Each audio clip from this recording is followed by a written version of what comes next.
সবুজের বুক চিরে নীরবে দাঁড়িয়ে থাকা এই বিশাল ধ্বংসস্তূপ দেখতে পরিত্যক্ত একটি বাড়ি মনে হলো। এর প্রতিটি ইট পাথরের মাঝে লুকিয়ে আছে শত বছরের ইতিহাস।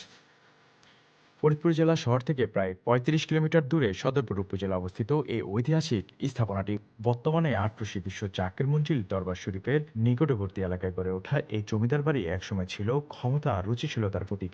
১৭শ শতকের গোড়াপতনের এককালের লবণ ব্যবসায়ী শাহ পরিবার বিপুল অর্থ সম্পদের মালিক হয়ে ওঠে। এই সম্পদের জেরে তারা একের পর এক জমিদারি পরগনার ক্রয় করা শুরু করে। ধীরে ধীরে গড়ে ওঠে বাইশটসি জমিদারি প্রথা।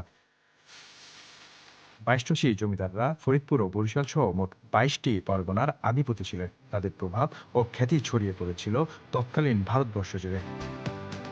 একসময় প্রায় ৫০ একর জমি নিয়ে গড়ে ওঠা এই বাগানবাড়ি শান বাঁধানো পুকুর, বিশাল বাগান, পূজা মণ্ডপ আর দ্বিতীয় তলা বিশিষ্ট ছোট বড় ১৪টি দালান কোঠা, যার প্রতিটি দেয়ালে খোদাই করা ছিল নিখুঁত কারুকার্যে। এটি ছিল ক্ষমতার কেন্দ্র ও সংস্কৃতি আর ঐতিহ্যের মিলনস্থল। কিন্তু সময়ের সঙ্গে সঙ্গে বদলে গেছে ইতিহাসের গতিপথ। ১৯৪৭ সালে ভারত বিভক্ত হয়ে পাকিস্তান ও হিন্দুস্তান গঠিত হলে বাইশটসি জমিদাররা কলকাতা থেকে জমিদারি পরিচালনা করতে শুরু করেন। ১৯৬২ সালে জমিদারি প্রথা বিলুপ্ত হলে জমিদার সুকুমার রায় বাহাদুর ছাড়া পরিবারের সবাই কলকাতায় স্থায়ীভাবে চলে যান। বাংলাদেশ স্বাধীন হওয়ার পর ১৯৭১ সালে জমিদার সুকুমার রায় বাহাদুর আত্মহত্যা করেন। এরপর থেকে অভিভাবকহীন হয়ে পড়ে এই ঐতিহাসিক জমিদার বাড়ি। শুরু হয় পরিত্যক্ত জীবনের দীর্ঘযাত্রা। প্রায় ৩০ একর জমির উপর দাঁড়িয়ে থাকা এই জমিদার বাড়ি চারপাশে অনেক জমি দখল করে নিয়েছে ভূমিদস্যুরা। যেখানে একসময় মানুষের আনাগোনা থাকতো, আজ সেখানে নীরবতা আর ধ্বংসের ছাপ। প্রতিনিয়ত এই বাড়ি থেকে চুরি হয়ে যাচ্ছে মূল্যবান কাঠের দরজা জানালা, লোহার কার্যখচিত গ্রিল এবং অমূল্য প্রত্নতত্ত্বের নিদর্শন। রাত নামলেই এই ঐতিহাসিক স্থাপনাটি পরিণত হয় চোর ডাকাতের অভয়ারণ্যে।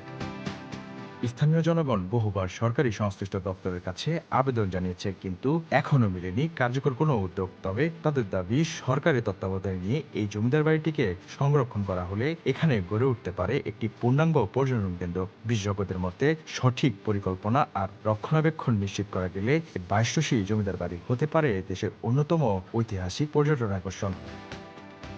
এতে যেমন রক্ষা পাবে শত বছরের ইতিহাস, তেমনি বদলে যাবে এলাকার অর্থনীতি চিত্র। কিন্তু নীরবে দাঁড়িয়ে থাকা এই জমিদার বাড়ি যেন আজও অপেক্ষায় একটুখানি দৃষ্টি, একটুখানি দায়িত্ববোধের।